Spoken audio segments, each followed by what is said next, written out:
Hola, hoy día tenemos el gusto de estar con Francisco Cuellar, el creador de Tumi Robotics, y vamos a hacerle algunas preguntas sobre emprendimiento, sobre inteligencia artificial y sobre todo la empresa tan buena que está creciendo ya fuera de Perú. Gracias, Francisco, por estar acá.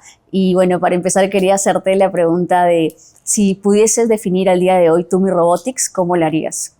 Gracias por la invitación, Audrey. Bueno, somos una empresa que genera datos haciendo inspecciones robotizadas de infraestructura crítica, sobre todo de la minera, que es de difícil acceso, ¿no? Entramos a espacios donde las personas podrían estar en riesgo o no deben o no pueden entrar, y con los robots generamos información que le permite tomar decisiones a nuestros clientes.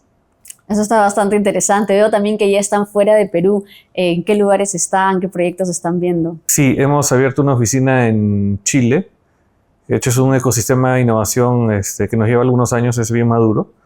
Y el ecosistema de minería chilena también es grande, ¿no? Entonces, la apuesta fue por ir a Chile porque apostaban por el tema de innovación. Las empresas están abiertas a trabajar con empresas, las empresas grandes están abiertas a trabajar con empresas más pequeñas.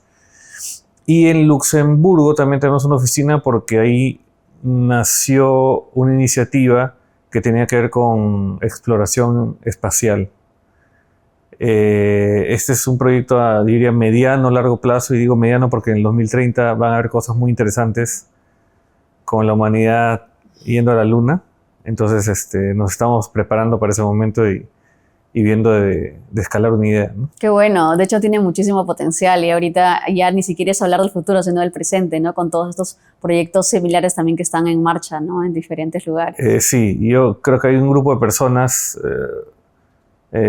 fuera del país, obviamente, que están impulsando la tecnología a lugares donde ni nos imaginábamos, ¿no? Entonces, yo creo que hay que subirse a esa ola y ser parte de eso también, ahora. Claro, de todas maneras. Hay muchas empresas que ahorita ya están sustituyendo también humanos para hacer cierto tipo de actividades peligrosas, ¿no? Como las de ustedes. ¿Y tú crees que esto ya es una tendencia que va a seguir en más industrias? Ahí ese término es, claro, puede generar sentimientos encontrados, ¿no? El tema de reemplazar personas por máquinas, por robots, por automatizaciones. Pero nosotros lo que estamos haciendo es, por lo menos el área en la que yo trabajo y lo que queremos, creo que se va a reproducir en todos los otros lados, es que las personas puedan hacer más trabajos a la vez, sobre todo trabajos peligrosos, ¿no? Por ejemplo, en minería, lo que se busca, bueno, para alcanzar los objetivos de desarrollo sostenible, de transición energética al 2050, vamos a necesitar más minerales y metales. No hay más minas.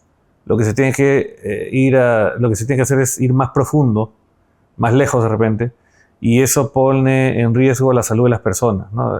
Un ser humano no está diseñado, digamos, para estar en esas condiciones extremas durante largo tiempo. Y la idea justamente es que en el futuro hayan robots autónomos, teleoperados, que pueden ser carritos, humanoides, la forma que quieras, pero trabajar en esas condiciones. Y que las personas justamente puedan supervisarlos, ¿no? Entonces, yo creo que lo que se viene en el futuro es muchos trabajos nuevos que tienen que ver con el tema digital y donde las personas van a estar seguras, ¿no? Claro, qué interesante, ¿no? De todas maneras, se reducen las incidencias muchísimo, ¿no? Al final se termina protegiendo vidas humanas, porque muchas veces y en muchos lugares, sobre todo en lugares donde hay minería informal también, que es un problema pues a nivel nacional, y también en otros lugares hay muchas bajas, ¿no? Entonces la tecnología ayuda y se convierte en un aliado, ¿no? Sí, en el caso de las empresas que tienen sus estándares, sus normas, ¿no? Y tienen que alinearse con eso, ellos lo están tratando de cumplir justamente usando la tecnología. Y en el caso de las empresas más pequeñas, yo creo que la ventaja de que empresas grandes inviertan en estos desarrollos de forma local nos permite tener tecnologías que luego sean más accesibles o accesibles para todo tipo de minería de todo tamaño, ¿no? Y creo que eso beneficia a todos, de tal manera que todo sea de forma responsable, segura y sin tener impacto en el medio ambiente, impacto negativo. Y cuéntanos un poco cómo nació esta idea de Tumi Robotics, de robotizar estos, porque es algo bastante nicho, en verdad. Todos los que nos dedicamos a este tema, a hacer algo de robótica, tienen algo de la infancia dentro, ¿no? De tratar de construir algo que sea autónomo, que se mueva solo, lo que hemos visto películas, dibujos animados seguramente. Entonces empiezas con ese espíritu de querer crear algo, ¿no? Un reto de ingeniería, vamos a llamar.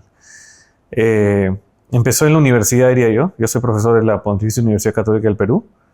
Y en el camino fui modificándolo para que esto que me gusta hacer y que le gusta hacer a, creo que todos los que trabajan con nosotros, o también los alumnos que veo que interactúan conmigo, lo que empezamos a pensar es cómo hacer que sea sostenible. Y la manera que vimos era convertir esto en un negocio, ¿no? En algo que genere ingresos.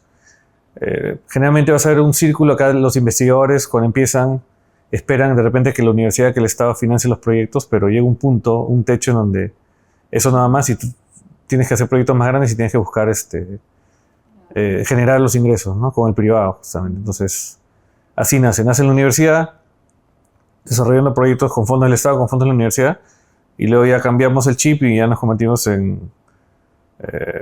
tenemos un modelo de negocio que nos permite generar ingresos y ser sostenibles también. Qué bueno. Y cuéntame, ¿cómo educas a las empresas tradicionales en sectores como por ejemplo la minería, ¿no? Que siempre han sido tradicionales? ¿Cuál fue el primer reto que tuviste al tener que acercarte a ellos, el primer approach? Mira, es muy difícil. De hecho, el primer approach que tuvimos fue por una emergencia que tuvo uno de nuestros primeros clientes.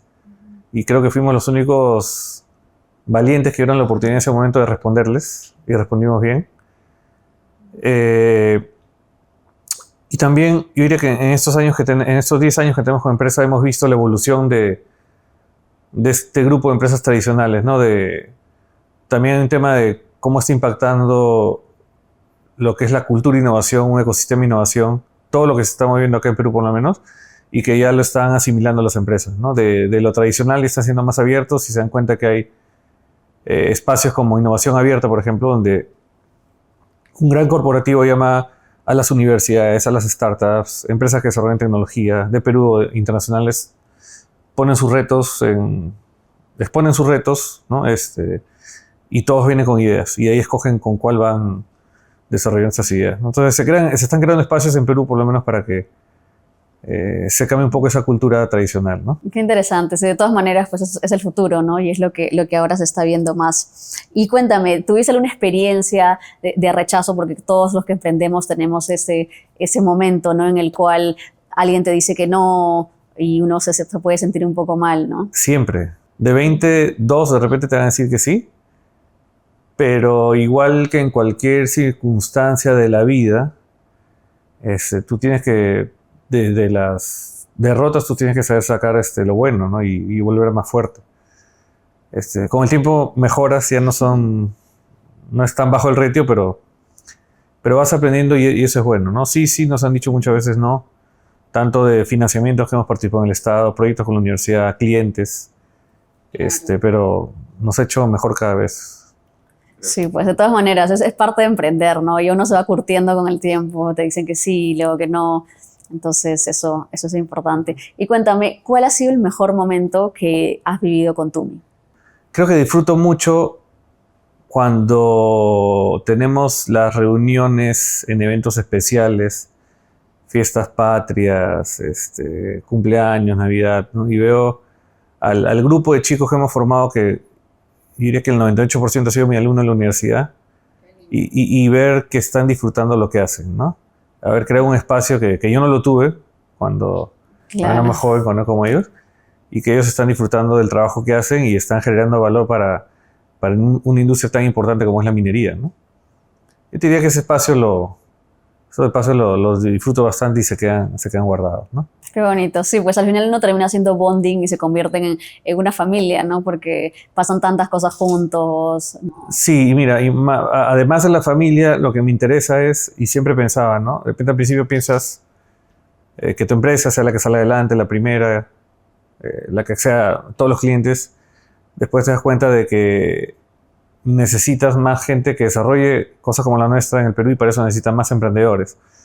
Entonces yo cada chico que entra en la empresa lo veo como un futuro emprendedor, ¿no? Que tiene que adquirir algo de lo que estamos haciendo, que ahora es accesible, ¿no? Porque somos una empresa chica, ven lo que hago, lo que trato de hacer, y que en un futuro ellos quieran hacer su empresa, emprender, y con suerte, espero que sí, depende, yo invertir en ellos más adelante. Nosotros crear un ecosistema de gente que invierte en empresas de tecnología como la nuestra y gente que cree empresas de tecnología como la nuestra, ¿no?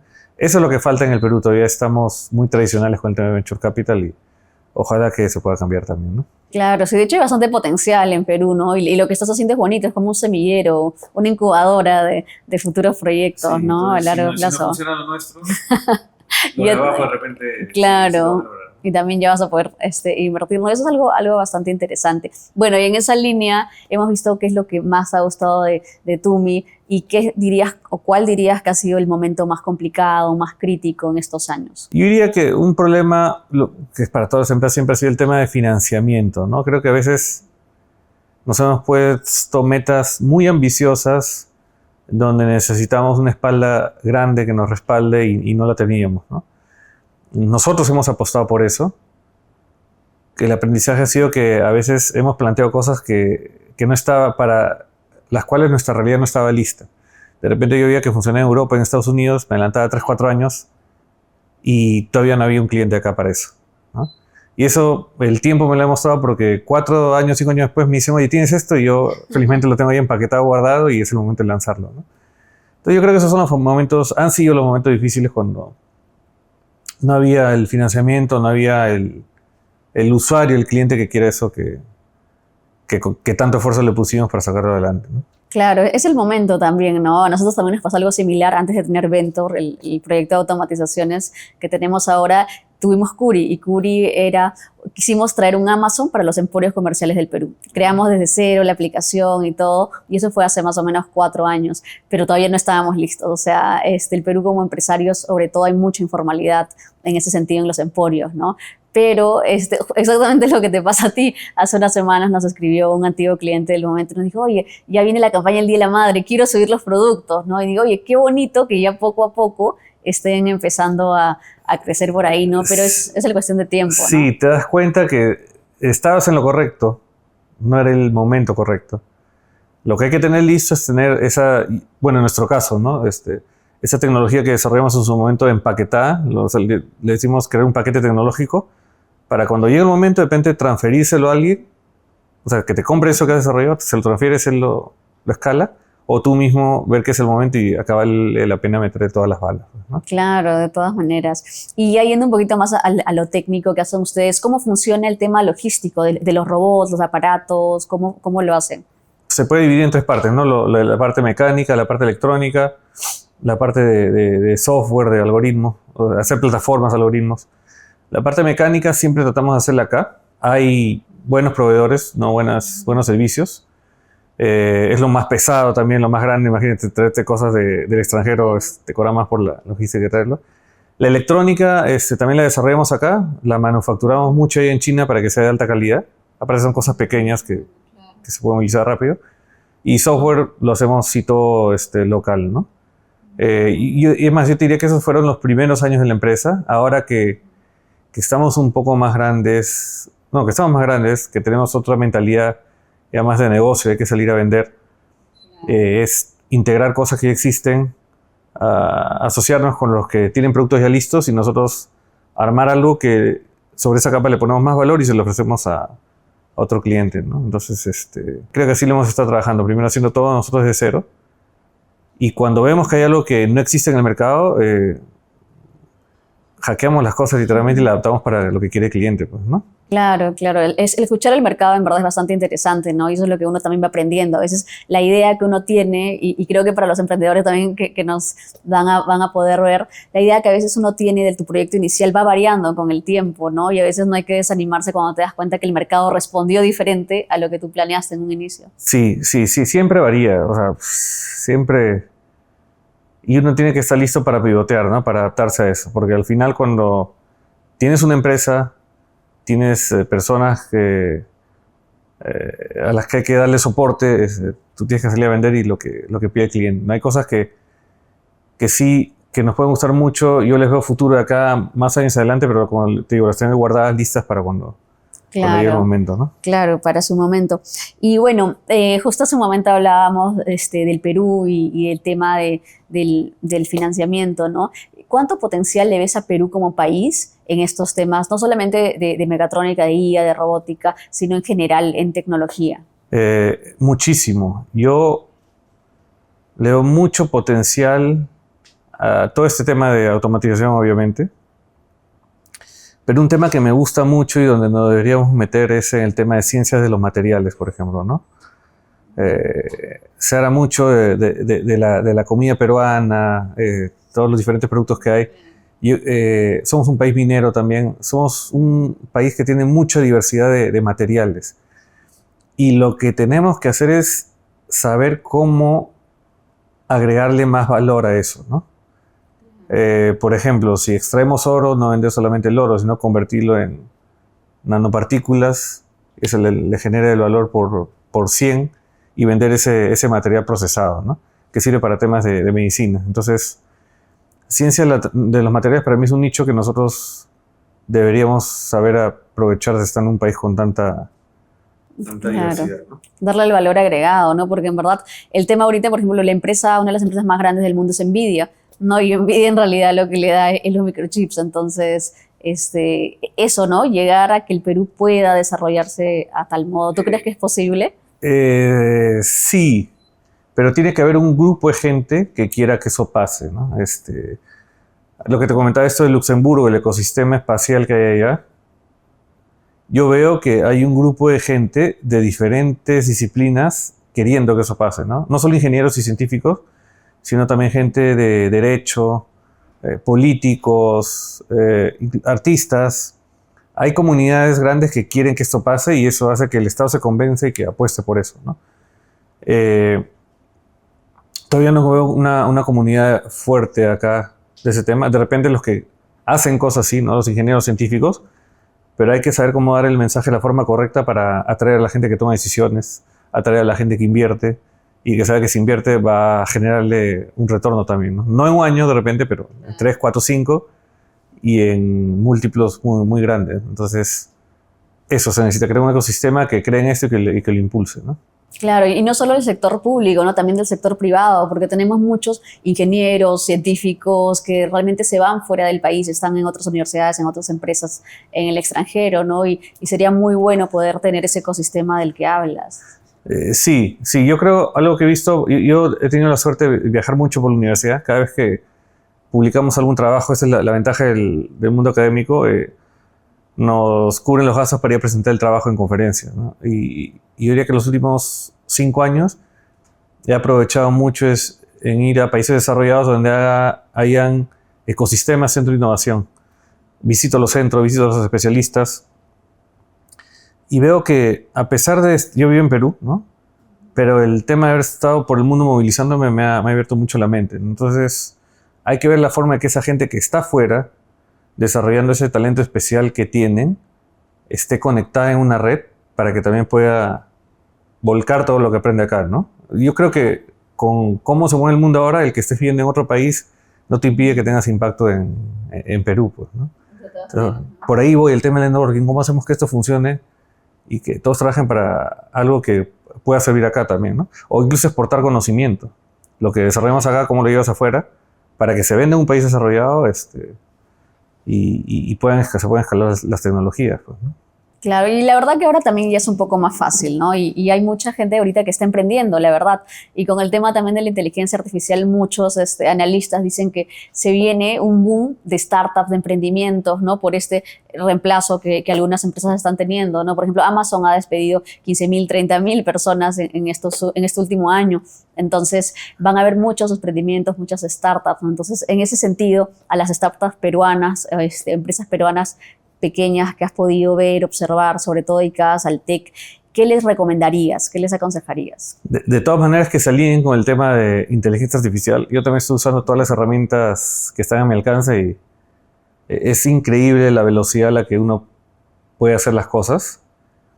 Me doy cuenta que yo no la uso de la misma manera como lo utilizan mis ingenieros que son más jóvenes, ¿no? El hecho de tener experiencia, saber qué preguntar,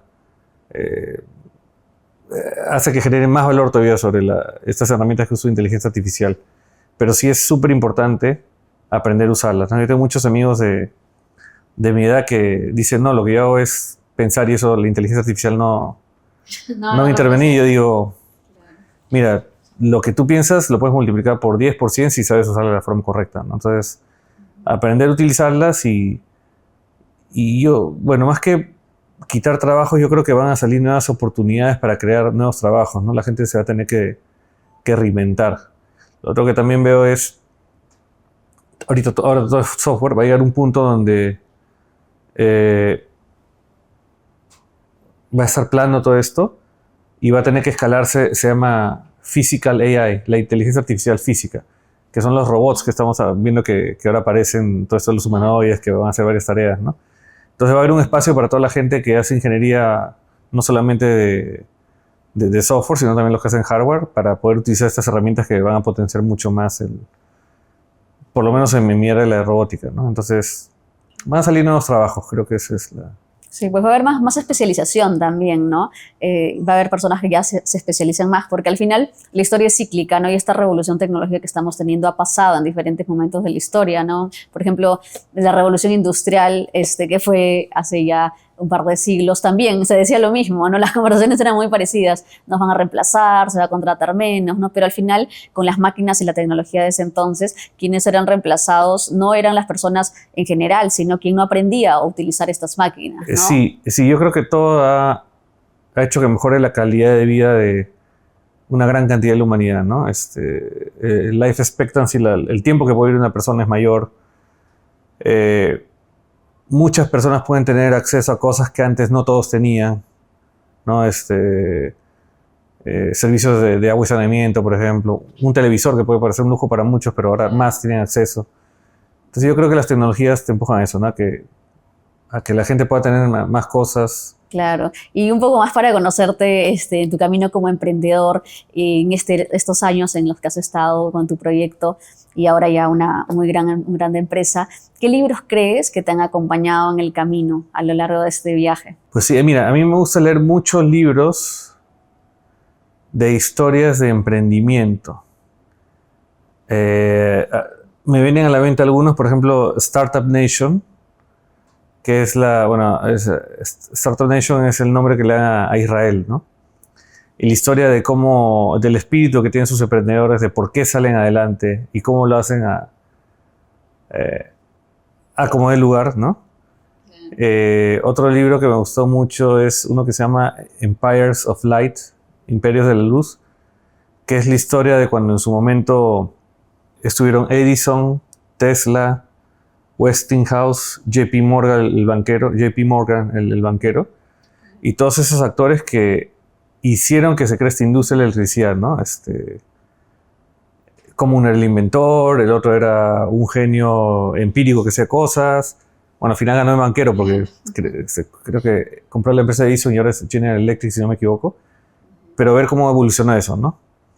Otra que me gustó mucho es una que se llama, ahora reciente, que la leí, se llama Skunk Works.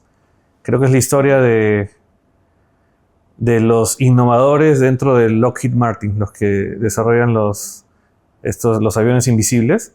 Entonces la historia dentro de ellos, el grupo selecto que desarrolla cosas muy especiales, ¿no? Y cómo era la interacción personal, la gestión, la gente de la que estaban rodeadas. Ese tipo de historias me gusta mucho de leer, ¿no? Que tienen un componente muy técnico, pero ves la parte de gestión de proyectos, de personas, de cómo crearon una industria, literalmente, industrias, ¿no? Sí, pues sí, uno siente que te acompañan. O sea, por ejemplo, cuando estoy pasando por momentos complicados con el emprendimiento, el leer estos libros, el último que leí lo releí, lo había leído hace unos años, el de Elon Musk, el que es esta biografía, te ayuda, te motiva realmente a darte cuenta que no eres el primero que está haciendo esto, ¿no? No eres el primero, hay muchos que pasaron por lo mismo.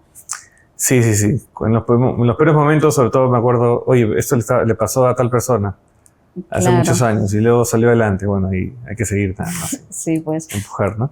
Así es. ¿Y qué le recomendarías a alguien en este momento que está empezando en robótica? Mira, ¿qué le recomendaría? De hecho, todos los que empiezan en robótica quieren hacer algo. Hay mucho material en YouTube bueno, en las redes en general, ¿no? Bueno, para aprender a hacer.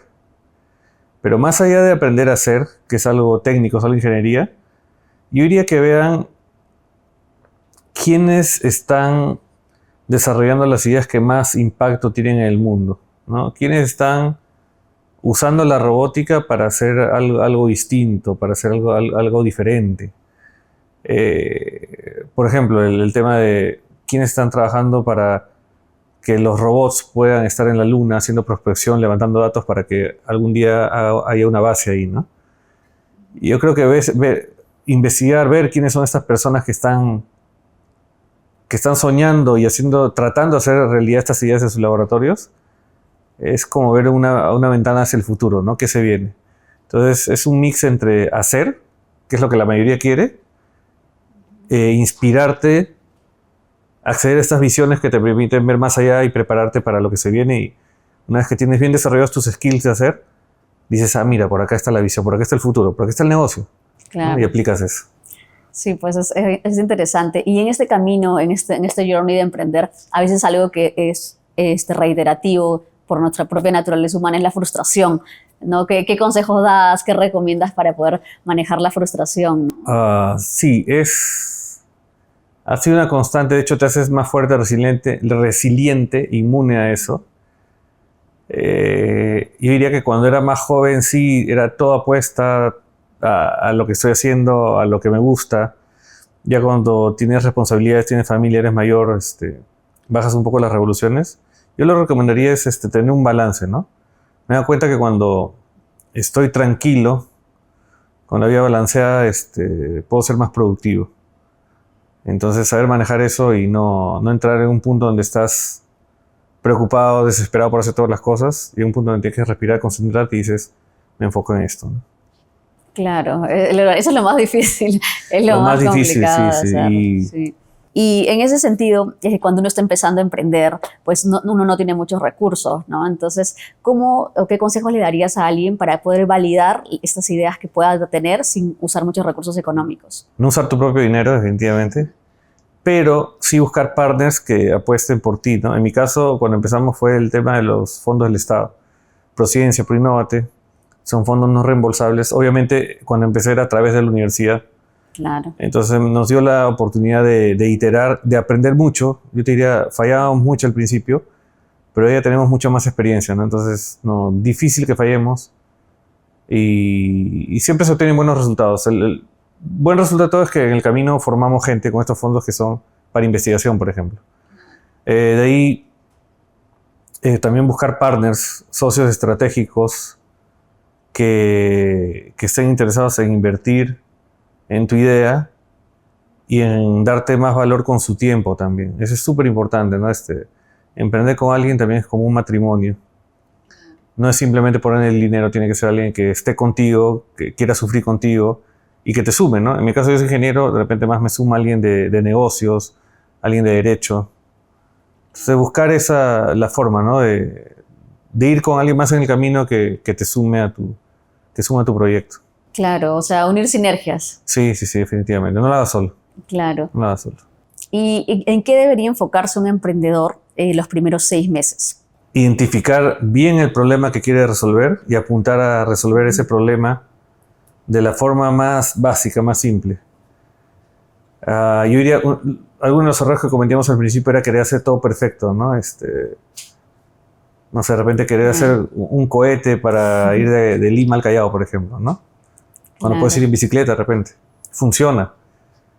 Porque, o sea, esa manera de pensar, voy a hacerlo de manera simple, a bajo costo, y alguien me va a pagar por eso, te permite hacer bootstrapping, generar ingresos. Mientras que si piensas en hacer el cohete complejo, necesitas más recursos, te vas a demorar más y nadie te lo va a comprar todavía, ¿no? O sea, y en esta línea, pues, de empezar a emprender, nosotros en Ventor que vemos las automatizaciones, ¿qué piensas de empezar a automatizar desde un inicio cuando estás en una etapa temprana? Mira, ahí no soy el experto en el tema, pero he estado usándolo de a pocos, creo. Y viendo el potencial que tiene, ¿no? Sobre todo con el tema de los agentes, de que mi computadora alguien esté trabajando y respondiendo a todo de forma automática, y eso le veo muchísimo valor porque invierto mucho tiempo respondiendo yo esas cosas y viendo esas cosas. Y creo que sobre todo eso nos va a permitir generar más valor, en mi caso concentrarme en lo que sé hacer, que es ingeniería, armar las propuestas para acceder a financiamientos que incluso podría automatizar eso, creo, ¿no? Y estoy buscando cómo hacerlo, porque quiero hacerlo por 10, por 100 y yo ver de crear el modelo de negocio que me sea más rentable. Entonces, por lo poco que he podido ver, sí creo que va a ser algo necesario de todas maneras, ¿no? Y que va a generar mucho valor. Sí, de todas maneras. Y cuéntanos ya para ir cerrando, ¿qué cosas se vienen ahora para Tumi? Creo que nos hemos enfocado la mayor cantidad de años en dar servicios con las tecnologías que desarrollamos. Espero que en los próximos meses podamos lanzar un producto. ¿Qué quiere decir? Que sea algo que ya nosotros no tenemos que desplegar el robot en la mina, sino dárselo a otros ingenieros como nosotros y que ellos brinden el servicio y poder escalarlo a nivel internacional, por ejemplo. Eso es, yo diría, corto, mediano plazo. Largo plazo, 2030, que para mí es mediano en realidad. Espero que podamos poner uno de nuestros robots en la luna, ¿no? Ahí la dificultad no es hacerlo, la dificultad es conseguir el financiamiento para llegar allá.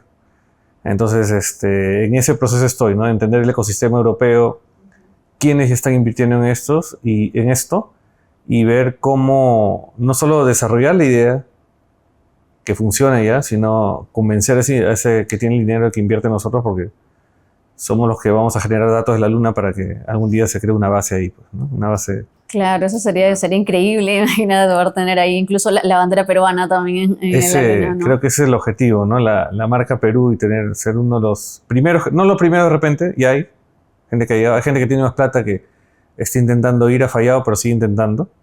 Claro. Pero ser parte de eso va a ser un momento histórico, creo, ¿no? De todas maneras, sí, de hecho lo van a lograr, tengo toda la certeza. Y bueno, finalmente, ¿qué le dirías a este chico, a esta chica que está empezando, tiene ideas de emprender en tecnología, en robótica, pero todavía no se anima, todavía no se atreve? ¿Qué es lo que le podrías decir? Generalmente son las personas tímidas las que le gusta esto, ¿no? Yo diría que busque los espacios donde pueda desarrollar sus habilidades. Yo me acuerdo cuando yo estudiaba que no habían, por ejemplo, cursos de robótica, grupos de robótica. Ahora eso lo veo creo que en varios colegios. No son todos, pero hay algunos. Yo diría que busque esos espacios donde pueda empezar a conocer cómo funciona esto, ¿no? Ver lo que se hace en redes de chicos jóvenes, de repente unos cuantos años mayores que ellos, que están enseñando cómo hacer cosas, ¿no? Este tema de hacer robotics, hace 10 años sí te diría que se enseñaba solo en una universidad, ahora no, ¿no? Puede ser un técnico, un ingeniero, incluso alguien que estudia diseño industrial en la Católica, por ejemplo, ¿no? Que no tiene el background de ingeniería, pero que hacen robots por el tema de hacer que trabajan con nosotros el tema estético, usabilidad también, ¿no? Entonces, realmente cualquiera que le guste puede meterse a ese rubro, ¿no? Que vea dónde están los espacios donde pueden empezar a aprender algo básico. No tienen que esperar a la universidad para empezar a hacer esto. O que su colegio tenga grupo de robótica, ¿no? Como te digo, está ahí para que lo busquen, lo tomen y empiecen a hacer cosas. Claro, el mundo más que nada ahorita es autodidacta para muchísimas cosas, ¿no? Sí, eso es. Se puede aprender muchas cosas. Yo también digo, va a llegar un punto en que las clases que nosotros dictamos en la universidad, va a haber gente en YouTube que da clases mucho mejor que nosotros, ¿no? Nosotros lo que tenemos que fomentar es que sí, que vean esos videos y que vengan con nosotros los profesores a conversar con estas ideas qué podemos hacer para que genere más valor, ¿no? O cómo lo implementamos en los espacios donde tenemos equipos, laboratorios, materiales, gente que sabe hacer. Yo creo que la universidad va a ser para eso, ¿no? Para esos espacios donde se hagan cosas y haya discusiones sobre esos temas que ellos han aprendido en un libro, en redes, de un experto o de alguien que hace un trabajo artesanal de repente, ¿no? Que he trabajado con artesanos que son muy buenos, hacen mejor trabajo que muchos ingenieros también. Está muy bien. Bueno, Francisco, muchísimas gracias por haberte tomado el tiempo de acompañarnos hoy día y muchísima suerte. Pues, ¿no? Al final eres un ejemplo para todo un sector en el Perú y de hecho que les vaya a seguir yendo muy bien. Muchas gracias, Audrey.